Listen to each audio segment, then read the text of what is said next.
Bago tayo mag-upisa mga chong, pakilike muna na tong video dahil malaking tulong na iyan sa ating munting channel. Wala itong ang eccentric forward na Magnolia Chicken Templados. Walang iba kundi si Calvin Abueva ay nabansagan nga agad na bully at flapper ngayong import-laden conference. Well, ayon pa sa mga PBA fans, wala na raw tatalo dito kay Calvin Abueva pagdating sa pambubuli at flapping tulad sa ginawa nito sa laban kontra Converge Fiber Xers noong isang araw. Kaya naman hiling ng mga fans na sana walang mainis dito kay Calvin Abueva at hindi mauwi sa isang suntukan ang pambubuli at flapping nito. Well, sa pangbalita punta naman tayo sa high flyer forward ng Barangay Ginebra San Miguel na si Jamie Malonzo na tinamaan ng Meralco import na si Zach Lofton. Well, ayon pa sa report, tinamaan ng paa ni Zach Lofton ang hindi dapat tamaan sa parte ng katawan ni Jamie Malonzo sa third period ng laban. Kaya naman napilipit ito sa sakit. Tinawagan naman ng flagrant foul ang Meralco import. Pero ayon naman sa mga fans Badubi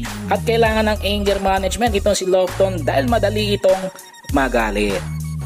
Muli sa ating balita mga chong patungkol naman sa vocal coach ng Rain or Shine Alasto Painters na si Coach Yeng Yao na feeling positive ngayon sa kanyang kupunan. Well, ayon pa mismo kay Coach Yeng Yao, maganda ang naging kombinasyon ng mga locals at import at maganda na din ang kanilang chemistry. Kaya naman magandang senyales ito the spread out of contribution at credits. Good luck na lamang sa kupunan ni Coach Yeng Yao na Rain or Shine Alasto Painters. Well mga chong, hanggang dito na lang ang ating balitang PBA at syempre huwag kalimutan mag-subscribe at i-like itong video bilang pagsuporta. So this is Channel B. Once again, I'm out.